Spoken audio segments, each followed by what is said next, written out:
Part 2. Nang makapasok sa bahay ay naabutan ko pa si Feli na kalaro ang mga kapatid ko.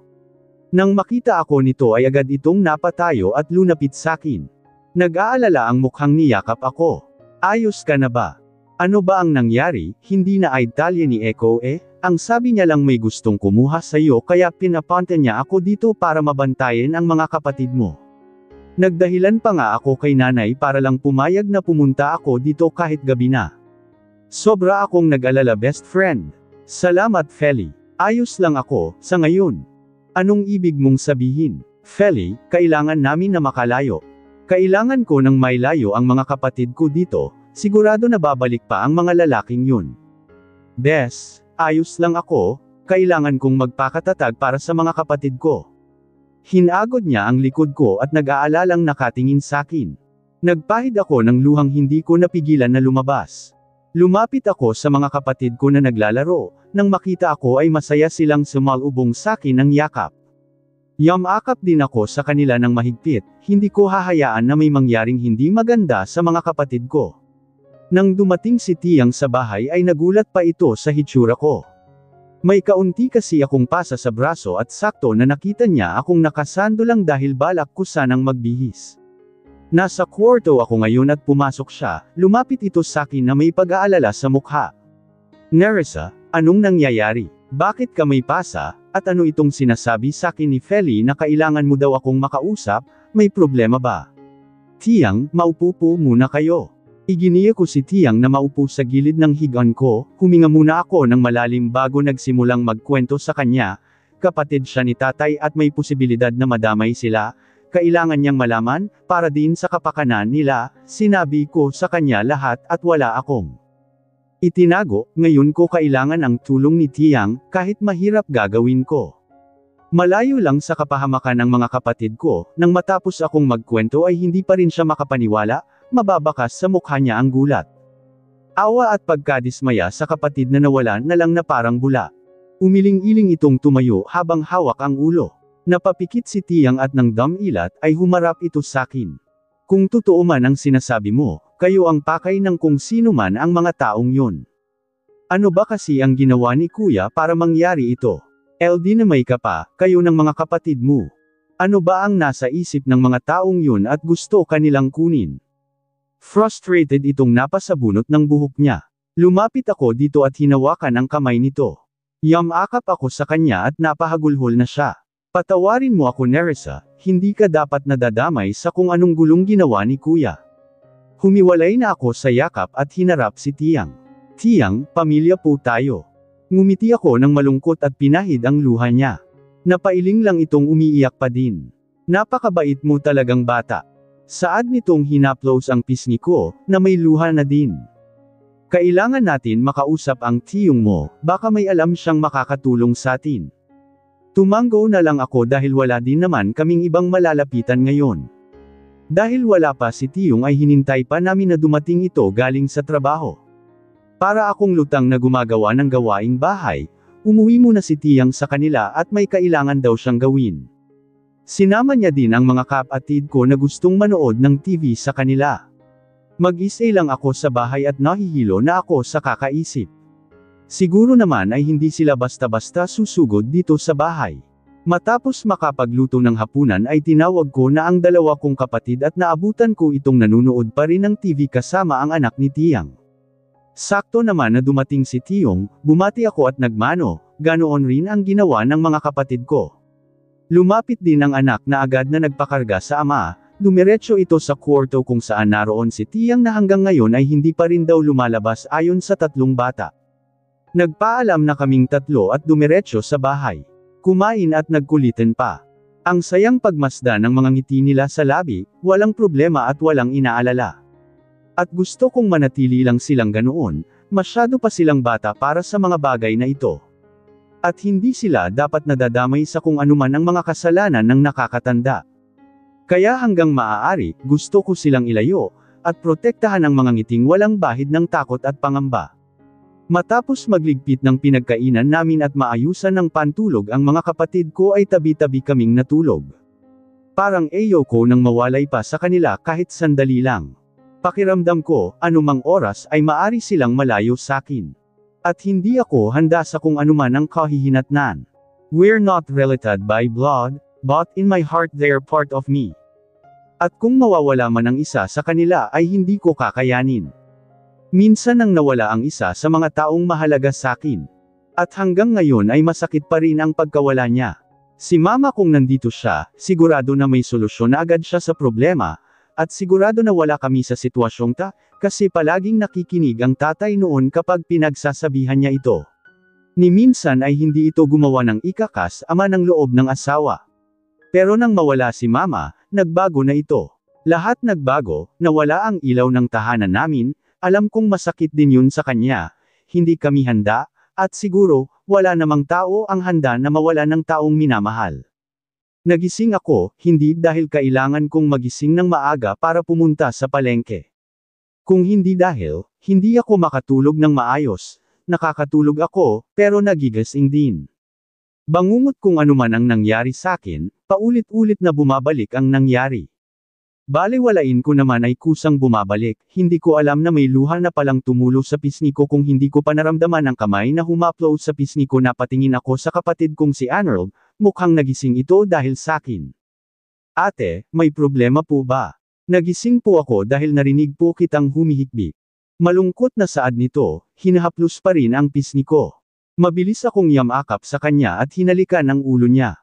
Ayos lang si ate, matulog ka na lang ulit. Nanaginip ka po ba ng masama kaya ka naiyak? Umangat ang mukha nito sakin, natawa ako sa cute niyang mukha kaya pinisil ko ang ilong niya. Oo may gusto daw kasing kumuha sa inyo sakin, lalayo daw kayong dalawa ni Arjan sakin. Malungkot kong sagot, umiling naman siya. Hindi po kami sasama, promise po yan. Para po sa amin ni Arjan, ikaw po yata ang the best na ate in whole wide world.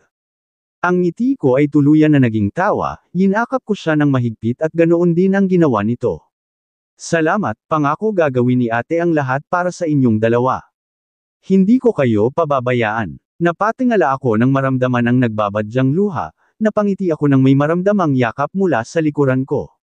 I love you ate. Anas ni Arjan at humigpit ang yakap nito, mukhang nagising din ito dahil sa amin ni Arnold. Mahal na mahal ka po namin ate, huwag niyo po kaming iwan. Tuluyan na akong naluha sa sinabi ni Arnold. Pangako yan, hindi kayo iwan ni ate, mahal na mahal din kayo ni ate. Palagi niyo nang tatandaan yan. Dahil malapit na din na mag-umaga, hindi na ako natulog pa at bumangon na lang matapos pagmasdan ang nakatulog ulit na kambal. Pumunta ako sa banyo at naghilamos, pagkatapos ay nagpunta ng kusina. Naupo ako nang makitang medyo madilim pa sa labas. Maya-maya na ako magluluto, dapat sa mga oras na ito ay nasa palengke na ako. Pero dahil sa nangyari ay napagdesisyonan kong hindi na muna umalis ng bahay. Mabuti na ang sigurado, mamaya ay kakausapin ko ulit si Tiyang at Tiyong. Kung hindi man sila payag na umalis dito, mapipilitan akong umalis na lang nakasama ang dalawang kapatid ko. Ayaw ko na madamay pa sila sa gulo, mabuti nang ako na lang huwag lang ang mga kapatid ko. Good morning ate. Napabuntong hininga akong tumayo at nagsimula na lang muna na maglinis sa sala. Pagkatapos ay nagluto na ng almusal nang magsimula ng magliwanag ang kalangitan. Nang makapagluto at mailagay sa mesa ang nailuto ko ay sakto naman nagising na din ang kambal. Sabay nilang turan. Naapangiti ako nang makitang pareho pa silang nagkukusot sa kanya-kanyang mga mata. Lumapit na ako sa kanila at ginulo ang magulo ng buhok. Maghilamos na kayo para makakain na tayo ng agahan. Nandito ka po ate, hindi po kayo umalis. Saad ko at nagtaka akong napatingin sa mukha nila. Pagkatapos ay nagkatinginan sila, nag-usap ang mga mata na parang sila lang ang nagkakaintindihan, pagkatapos ay sabay na humarap sakin. Napaatras ako sa sabay nilang sigaw, napangiti akong lumapit ulit pumantay sa kanila. At bakit naman ako aalis? Hindi ba, nangako si ate na hindi ako aalis? Alam naman po namin yon, pero hindi po ba at may trabaho kayo? Hindi ka po nagpunta ng palengke ngayon? Sagot ni Arnold na ikinangiti ko, akala ko kung anong sinasabi nila na hindi ko sila iwan. Dito na muna si ate, para makasama kayo, ayaw nyo ba yon? Nakangisi kong turan. Siyempre po gusto, mas maganda po kapag nandito ka. Hindi ka po namin mamimiss. Nanubig ang mata ko sa sinabi ni Arjun. Tumayo na ako at iginiya na sila sa banyo. Hindi aalis si ate ngayon para magtrabaho kaya maghilamos na kayo para makakain na tayo. Sumunod naman sila at nagbigayan ng tubig na galing sa tabo. Sumakit ang lalamunan ko sa pagpipigil ng luha kaya nauna na akong pumunta ng kusina para doon na lang sila hintayin. Dahil sa nangyari, masyado akong naging emosyonal. Kung noon nga nang mawala si mama ay nakaya ko ang sarili na maging malakas. Pero doon naman sa libing niya ako naupos, ang akala kong luha na hindi lalabas, doon bumuhos lahat. Huminga ako ng malalim at nagpunas ng luha. Kailangan kong magpakatatag. Hindi ako pwede na maging mahina. Lalo na ngayon, kailangan ako ng mga kapatid ko. Nang makalapit ang kambal ay nakangiti na ako at nilagyan ang kanilang pinggan ng pagkain. Simpleng sinangag, tuyo at itlog lang ang niluto ko. Hindi naman mapili ang mga ito sa pagkain, basta kung ano ang nakalapag sa hapag. Kakainin nila, lalo na pagpaborito nilang fried chicken. Matapos kumain ay nagligpit na ako at nagpaalam ang dalawang bata na magpupunta sa bahay nila Tiyang. Hinatid ko sila ng tanaw bago magsimula ng maghugas ng pinakainan namin. Nerissa, napalingon ako sa tumawag sa pangalan ko at nakita ko si Tiyang. Nagpunas na ako ng kamay at lumapit kay Tiyang na hindi pumasok sa bahay at nasa pinto lang. Tiyang, kayo po pala, magandang umaga po. Napailing naman ito at iginiya akong sumunod sa kanya, nagtataka man ay sumunod na lang ako. Pumasok kami sa bahay nila at doon naabutan pa namin ang tatlong bata na naglalaro ng snake and ladder. Dumiretso kami ni Tiyang sa kusina nila, iginiya niya akong maupo sa katapat na upuan kung saan nakaupo din si Tiyong na nagkakape. Napatingin ako sa mga kapatid ko na nagkakatuwaan sa sala, kita mula rito sa kusina ang sala at medyo malayo lang ng kaunti. Nasabi na sakin ng Tiyang mo ang nangyari. Ikinalulungkot ko ang nagyari, at sana nga ay nandito ang tatay mo para masagot ang mga tanong natin. Pero malabo na magpakita yon, lalo na ngayon, anong plano mo, kasi kung ako ang tatanungin. Mas mabuti na ipaubaya na lang natin ito sa mga otoridad. Agad naman akong napailing sa huling sinabi ni Tiyong. Aalis po kami, ilalayo ko po ang mga kapatid ko dito. Determinadong saad ko, wala talaga akong tiwala sa mga pulis. At may dahilan ako kung bakit. Nerissa, huminahon ka. Huwag kang magpadalos-dalos sa desisyon mo, pamangkin ko rin naman ang mga batang yan. At hindi ako papayag na malayo sila sa kin. Pero Tiyang, kapatid ko din naman sila, at hindi ako papayag na malayo sa kanila. Mas lalong ayoko na mapahamak sila. Kaya kung ayaw niyo ho na umalis, kami na lang po ang aalis. Napailing ito sa sagot ko, nagkatinginan sila ni Tiyong. Nerissa, paano kung ikaw lang naman ang pantirya ng mga lalaking gustong kumuha sa UN? Tiyang, kayo na din po ang nagsabi, may pumupunta dito na mga men in black na mga lalaki. At hindi po ako tanga para hindi malaman ang pakay nila. Kapag pumapasok po ako sa restaurant, palaging may mga lalaki din na nakasunod sakin. Diyan ho sa labas, palagi din na may nakaabang na van. Huwag ho tayong magbulag-bulagan sa nangyayari, kung anuman ang gulong napasukan ni tatay, hindi yun basta-basta. Napaiyak na ako nang maalala na naman ang nangyari sakin. Ang mga nangyayari nitong mga nakaraang araw na pilit kong binabaliwala. Pero ngayon, hindi na pwede na isawalang bahala ang nangyayari. Dinaluhan ako ni Tiyang at yamakap sakin, alam kong napapansin niya rin ang palaging pagtambay ng van sa kabilang kalsada at palaging nakatingin dito samin. Gagawa tayo ng paraan para makalayo kayo ng mga kapatid mo. Sa ngayon hayaan na muna natin ang mga pulis sa trabaho nila, labag man sa kalooban ay tumanggo ako.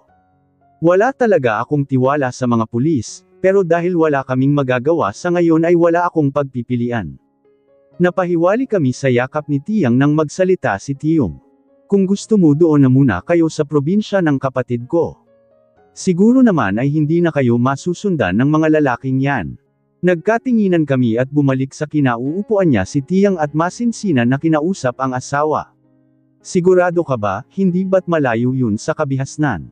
Mahihirapan si Nerissa na makahanap ng trabaho doon. Saad nito kay Tiyong, hinawakan naman ni Tiyong ang kamay ng esposa. May plantasyon naman doon, pwede siyang mag-apply doon. Napatango-tango si Tiyang at ngumiti ng malungkot sakin. Ayos lang ba yun, Nerissa? Tumango ako sa tanong ni Tiyang. Oo naman po, ang mahalaga ay makalayo kami dito. Napatangu-tango din ito at nag-usap na sila ni Tiyong habang nakikinig ako. Tatawagan daw muna ni Tiyong ang kapatid na babae na naninirahan sa probinsya nila. Umalis ito ng kusina at nagpaalam na ngayon na niya ito tatawagan. Naiwan kami ni Tiyang, ngumiti ako sa kanya at tumayo naman ito sa pagkakaupo at lumapit sa akin. Kapag nakausap na ng tiyong mo ang kapatid niya, sigurado naman na papayag yun. Magpapadala ako sa inyo, hindi kami pwede na umalis dito sa bahay. Sana maintindihan mo, wala namang mapapala ang mga lalaking yun sa amin eh. Tsaka ayaw din ng tiyong mo na umalis dito, magkakamatayan daw muna sila bago nila makuha ang kung sino man sa atin. Pero gusto mong umalis kaya hindi ka na namin pipigilan. Mukhang buo na ang desisyon mo eh, ang maipapayo ko na lang ay mag-iingat kayo palagi. Saad nito at niyakap ako, malaki ang pasasalamat ko at pumayag si Tiyang na umalis kami. Nakausap na ni Tiyong ang kapatid niya at nagkasundo na darating kami doon sa Makalawa. Bukas na agad ang alis namin, si Tiyong na din ang umalis para kumuha ng tiket namin. Hindi na niya kami pinalabas pa at nagayos na lang ako ng mga damit namin na dadalhin. Dumating ang araw ng pag-alis namin at kinakabahan ako. Pumunta din ng maaga si Feli para tumulong sa amin sa mga gamit. Nagkausap kami sa cellphone kagabi at naikwento ko sa kanya ang desisyon ko. Gusto niyang sumama sa paghatid sa amin sa terminal, at gusto pa sanang sumama sa pupuntahan namin. Kung sasama ka, paano ang nanay mo? Napasinghap naman ito sa sinabi ko. Huwag na pala, hindi ko pwedeng iwan si nanay sa Lasengero na yun. May cellphone pa naman, tsaka kapag nakalibre ako, dadalawin ko kayo, mamimiss ko kayo. Saad nito at niyakap ako, matapos ay yinakap din ang kambal. Natawa ako sa mukha ng kambal nang yakapin sila ni Feli, parehong nakasimangot. Nawala ang ngiti ko nang maalala ang reaksyon nila sa pag-alis namin. Nagtanong sila kung bakit kailangan namin na umalis. Ang sagot ko lang ay magbabakasyon kami, yun din ang naunang dahilan ni Tiyang sa kanila. Tuwang-tuwa ang kambal nang malaman na magbabakasyon lang kami. Mas mabuti nang yun lang ang alam nila. Dinala na namin ang mga gamit sa labas dahil naroon na daw ang tinawag ni Tiyong na masasakyan namin. Nauna na nga ang kambal dahil excited na sila pareho, nagsisigaw pa at halata talagang excited. Bitbit ang ibang bag namin, kasabay ko si Feli na dala din ang iba naming gamit. Napahinto ako nang mapahinto si Feli at malakas na sumanghap. Nagtataka ko siyang tiningnan. Bes! Malalaki ang matang saad niya at nakatingin sa unahan. Sinundan ko ang tingin niya, napasinghap din ako sa nakita. Nabitawan ko ang hawak kong bag sa magkabilang kamay at nanlambot ang mga paa ko, napaluhod ako sa panlalambot ng tuhod ko, agad naman akong dinaluhan ni Feli. Naluluha akong napapailing na nakatingin sa mga kapatid ko, si Tiyang na umiiling din na umilyak, ang mga kapatid ko na tahimik din na lumuluha. Sabi ko naman kasi sayo sumama ka na lang ng maayos para walang ibang masaktan. Nakangising saad nito, naunahan nila kami. Anong kailangan nyo? Nanginginig kong tanong sa mga lalaking hawak ngayon ang pamilya ko. Alam mo kung ano ang kailangan namin, o baka naman, gusto mo na ang mga hatangta na lang ang kunin namin. Nakangising tanong ng nito at itinutok ang baril sa mga kapatid ko. Nagsisigaw ang mga ito, kahit si Tiyang at Tiyong na nagpupumilit na makawala. Huwag please, huwag ang mga kapatid ko. Wala silang alam dito. Humagulal na ako, hindi ako makalapit dahil na rin sa baril na nakatutok sa akin. Huwag niyong idamay ang mga pamangkin ko. Kung ano man ang kasalanang nagawa ng kapatid ko, sa kanya niyo ibaling huwag sa mga bata. Sinabi ko naman sa inyo na matagal nang hindi umuuwi ang kuya ko. Parang awa niyo na, huwag ang mga bata. Umiyak na rin si Tiyang at umiling. Wala rin magawa ang kapitbahay namin dahil na rin siguro sa takot. Umiling-iling ako sa kanila at pinilit na makatayo para makalapit sa kanila, pero biglang nagwala si Tiyong at nakawala siya. Pinagsusuntok niya ang mga kalalakihan na may hawak sa kanya. Hindi alintana ang mga suntok din na tumatama sa kanya.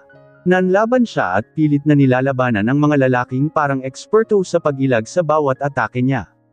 Tiyong, please parang awa nyo na, itigil nyo yan. Lumapit na ako at pinagpapalo ang mga lalaking ngayon ay pinagtutulungan na si Tiyong. Lalo na nang tutukan na ito ng baril, kaya napahinto si Tiyong. Maski ako ay nabato sa kinatatayuan ko, ang sigaw ni Tiyang at ng mga kapatid ko ay natigil din. Tiyong, ang asawa ko, mga walang hiya kayo. Natamba si Tiyong na hoak ang nasaktan na ulo. Napaluhod siya at papikit-pikit marahil sa hilo na naramdaman nang tumama ang baril sa ulo niya. Nagpumiglas ako sa hawak ng lalaki sa akin nang paluan nila ng baril sa ulo si Tiyong. Nagsisigaw din si Tiyang, nagkagulo ulit at sumugod ako sa lalaking pumalo sa ulo ni Tiyong. Pero hindi pa ako nakakalapit nang marinig ang putok ng baril. Nanigas ako sa kinatayuan ko, umalangaw-ngaw ang tunog at para akong nabingi sa sobrang lakas.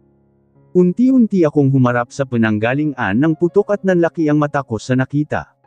Nagpaputok ang isang lalaki at ngayon ay nakatutok na ang baril sa akin. Umuusok pa ang dulo ng baril nito. Gago ka George, bakit ka nagpaputok? Tandang padamdam. Malalagot na naman tayo nito kay boss, agaw ka talaga, dinamay mo pa kami. Manahimik ka na lang, kung hindi madala sa santong dasalan. Daanin sa santong papasan, hindi naman nakikinig ang babaeng to eh. Naiinis na ito at inilapit na ang baril sa ulo ko. Parang awa nyo na, huwag po. Umiyak na pakiusap ko at pumikit. Nag-iyakan ang mga taong nasa paligid namin. George, kailangan na nating bilisan, baka abutan tayo ng perek dito. Gago ka ba naman kasi eh, nagpaputok ka pa. Easy. Nakangisi lang na sagot nito sa kasamahan. Ate, napalingon ako sa mga kapatid kong umiyak din, ayos lang si ate. Sagot ko, kahit na alam ko sa sarili ko na hindi naman talaga ako okay. Nanginginig ang katawan ko sa takot, pinagsiklop ko ang palad ko at hinarap ang lalaking tinatawag nila na George. Nakangisi ito at nakatutok pa rin ang baril sa ulo ko. Pumikit ako at huminga ng malalim. Kung pera ang kailangan nyo, gagwan ko ng paraan para mabayaran kayo. Please, huwag nyo lang idamay ang pamilya ko. Napangisi naman ito at umiling. Sa tingin mo, kung pera ang habol namin sa inyo ay buhay pa kayo ngayon. Kung hindi ba naman tanga ang tatay mong si Ronaldo at hindi kami trinidor. Hindi siya nagpapakita sa amin kaya ikaw na lang ang kukunin namin. Mukhang mapapakinabangan ka naman eh. Anong ginawa ni tatay? Naguguluhan kong tanong at nakita ko ang sakit na dumaan sa mata niya. Nag-iwas siya ng tingin at ibinaba ang hawak na baril at tumalikod. Sumama ka para malaman mo ang pagkakasalang nagawa ng tatay mo. Saad nito at nakangising humarap ulit sa akin. At naiinip na din si boss sa kakahintay kung kailan lalabas ang ama mo, na mukhang wala ng balak na magpakita pa. Hindi, kung ano man ang kasalanan na nagawa ng kapatid ko kasalanan niya yun. Huwag niyong idamay ang pamangkin ko. Sigaw ni Tiyang at nagpupumiglas na makawala, pero mahigpit ang pagkakahuwak ng lalaki sa kanya kaya napaupo itong napahagulhol. Well, mukhang hindi mo pa rin naiintindihan. Hindi mo ba alam na bago nawala ang tatay mo ay ibinenta ka niya? Nakangising tanong nito at nangilabot ako. Anong ibig mong sabihin? Else kay nyo na yan. Hindi na ako nito sinagot at tumalikod na, inutusan ng mga kasama at nagsimulang maglakad palabas. Huwag, bitawan nyo kami. Nagpupumiglas na sigaw ni Tiyong. Mga walang hiya kayo, bitawan nyo ang mga pamangkin ko. Nagsisigaw na si Tiyang nang simulan na isakay sa van ang mga kapatid ko. Si Feli ay wala ring magawa dahil sa takot at sa baril na nakatutok din sa kanya. Napailing akong umiiyak at mabilis na lumapit sa kambal na nagpupumiglas at tinatawag ako. Ate, huwag please ako na lang. Sasama na ako, huwag ang mga kapatid ko please. Napahagulhol akong hinawakan ang mga kamay ng kambal at humarap kay George na ngayon ay nakangisip. Napatango-tango naman ito at tinanguan ang mga kasama. Nang mabitawan ang mga kapatid ko ay agad ko silang niyakap habang umiiyak. Nag-iiyakan kami at nagsisigaw pa rin si Tiyang, ang anak nitong babae ay tahimik din na umiyak. Si Feli na puno din ng luha ang mukha. Matapos may akap ang kambal ay hinarap ko silang dalawa na puno ng luha ang mga pisngi, napahagulhol akong pinunasan ang mga ito na umiling. Pinipigilan kong umilyak pero kusa nang lumalabas ang mga ito. Siya, magiging maayos din ang lahat. Tahan na, tahan na. Ate, bad sila. Bad guys sila, tawag tayo pulis. Humahagulhol na anes ni Arjan, napaling ako, walang pulis na darating, kasi kung meron man. Dapat kanina pa nang magpaputok ang George na yon. Hindi kalayuan ang police station sa lugar namin, at sa lakas ng putok ng baril kanina, sigurado na narinig nila yon. Niyakap ko na lang ulit sila ng mahigpit, sobrang higpit na parang pinipilipit ang puso ko ngayon. Hindi ko kaya na mawalay sa mga kapatid. Pero kung ito lang ang tanging paraan para mailayo sila sa kapahamakan, gagawin ko, mahal na mahal ko ang mga kapatid ko, at kahit anong mangyari, hanggat kaya ko. Ipaglalaban ko sila. Masyado kayong madrama, kunin na yan. Baka nainip na si boss sa kakahintay, ayaw pa naman noon ng pinaghihintay.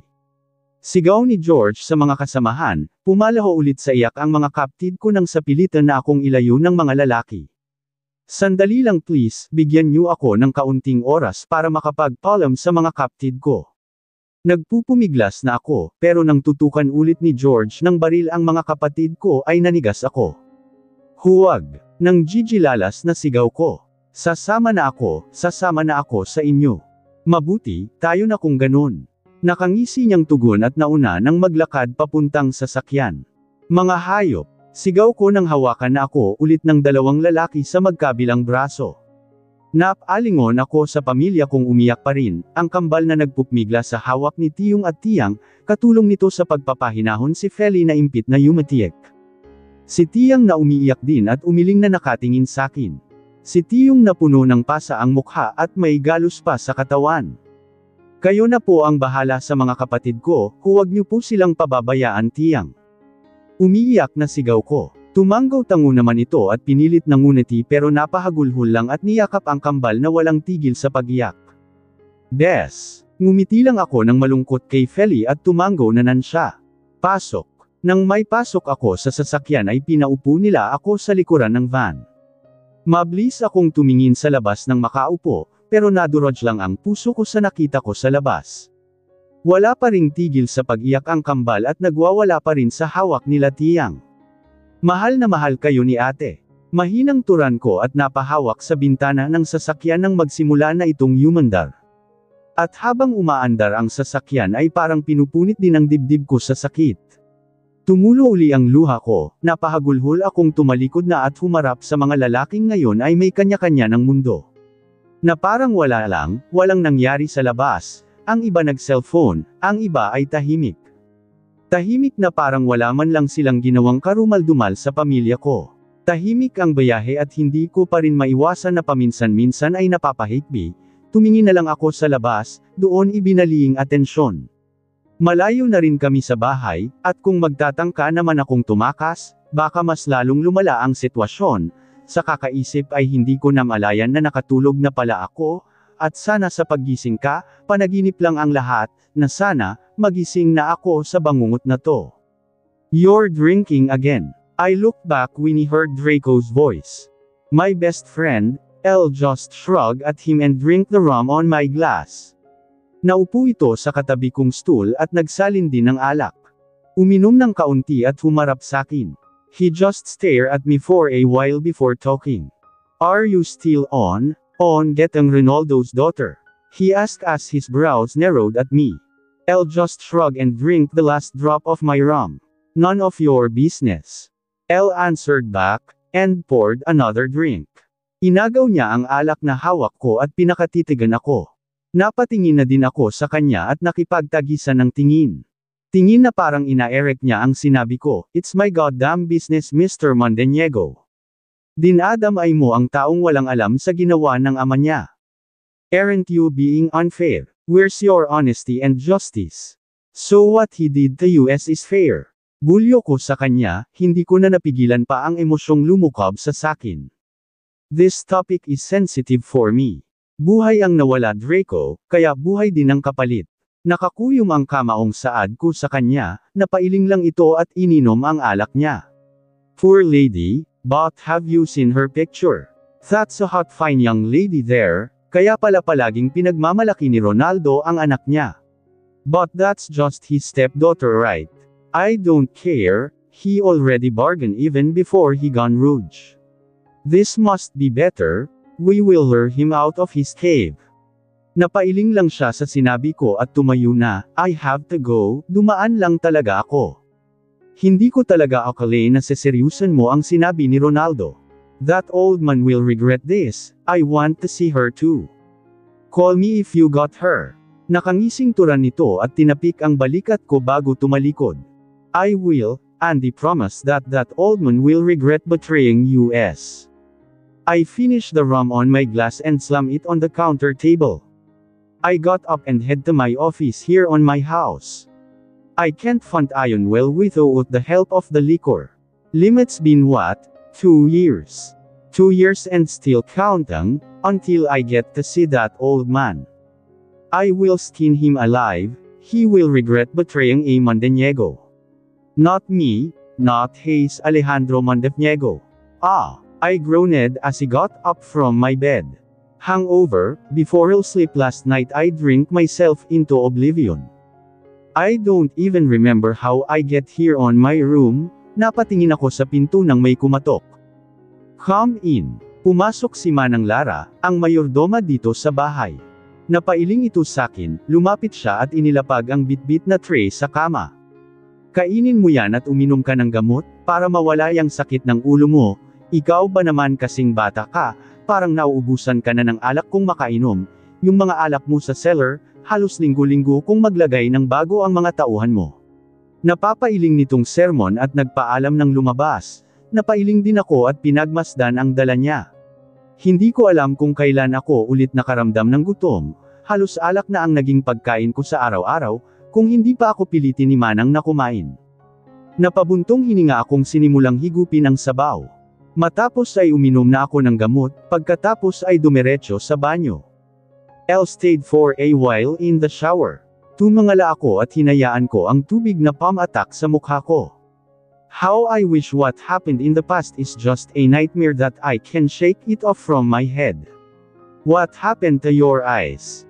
Tanong ko sa mga tauhan na inutusan kong subaybayan ang anak ni Ronaldo. Namumula ang mga mata nito at may mga kalmo ang mukha. May mga pasa din ang labi nito, may black eye pa, nagtulakan ito kung sino ang sasagot. George, what happened? Tanong ko at napaayos naman ito ng tayo. Boss kasi, what did you do? Sinubukan po namin na kunin ang babae. Napatingin ako sa mabilis na nagsalita at ngayon ay nakapikit. You did what? Hindi ba ang sabi ko lang ay manmanan nyo? And what happened your faces? Elsang babae lang hindi nyo kinaya at nabugbog pa kayo. Tandang padamdam panipik. Bulyo ko sa kanila, ang sabi ko ay manmanan lang nila. Boss, pepper spray po. They said in chorus. Napailing naman ako at inangat ang mukha ni George. And how will you explain to these bruises? May dumating po na lalaki bago pa man namin may sakay ang babae. And who's that? Nakakunot noong tanong ko. Kaibigan niya po, yung may-ari ng restaurant. Tumuwid na ako ng tayo, tumalikod ako sa kanila at napaisip, the owner of a restaurant. It must be that Jericho. Fix yourself. I said and walked out of the sala straight to my office. I can't believe that guy defeated my men. Sanay ang mga tauhan ko sa pakikipaglaban, pero natalo lang ng isang restaurant owner. Nang makapasok ako sa opisina dumiretso ako sa drawer ng mesa ko. Kinuha ang file ng mga kaibigan ng anak ni Ronaldo. At napangisi ako sa nalaman. Really? What's your report?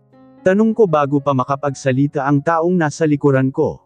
And as usual, here on the bar in my house, drinking. Elle heard him sob. We got the report, and we'll infiltrate later at night. He answered as he sat beside me and poured his own drink. Good, we must make sure to capture that bastard, he's been out far too long. Marami na ang nasisirang kabataan dahil sa druga na yan. Beats me, but his days are over, once we capture him. Although there's still he's brought her. At least we're almost there. Nakangising tugon nito, tonight, we're going against a drug lord. Nahuli siya ng mga pulis pero nakapagpiyansa din dahil sa kakulangan ng ebidensya. But now, we have all the evidence in our hand, we just have to caught him in action. Nag-uusap kami tungkol sa planong pag-atake nang magring ang cellphone ko. Nagkatinginan kami ni Draco, napabuntong hininga ako nang makita kung sino ang tumatawag. My cousin Aaron, Looks like Amanda started her plan, or should I say Amelie. Napangisi ako sa naisip, this cunning woman. I cleared my throat as Elle pressed the answer button. Kuz, what's up? Narinig ko itong napabuntong hinga sa kabilang linya. Naglakad siya at maya-maya nagsalita. He told me his problem, and I knew it. Alejandro, I need your help. What kind of help? Elle asked in my serious tone. He sighed again. It's Amanda. Wait, don't tell me it's the Amanda that I know. I asked, kahit alam ko na. I'm sorry Kuz, but I can't help you for now, but I promise, no one will get hurt. What about her? Did she do something stupid 20 hours after you again? Don't get me wrong, it's just that you're already married. So what's she's after now? Sunod-sunod na tanong ko. Like a normal cousin, who cares about them? Napabuntong hinga itong sumagot, napatingin na din sakin si Draco na parang may ginawa akong masama. So, what do you want me to do?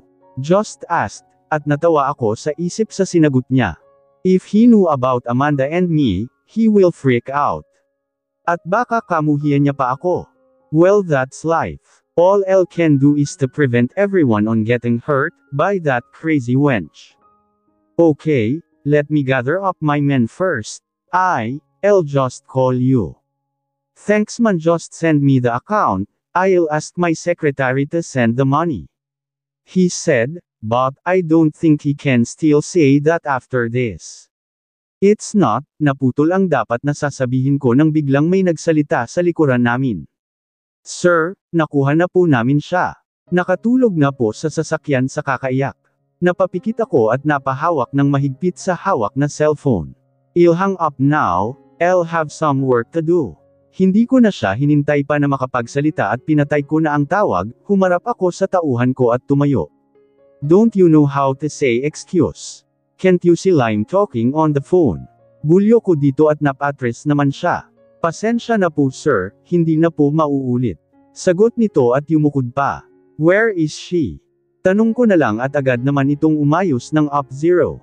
Lenya niya kami palabas ng bahay, ito namang katabi kong si Draco ay pang-isi-ngisi lang.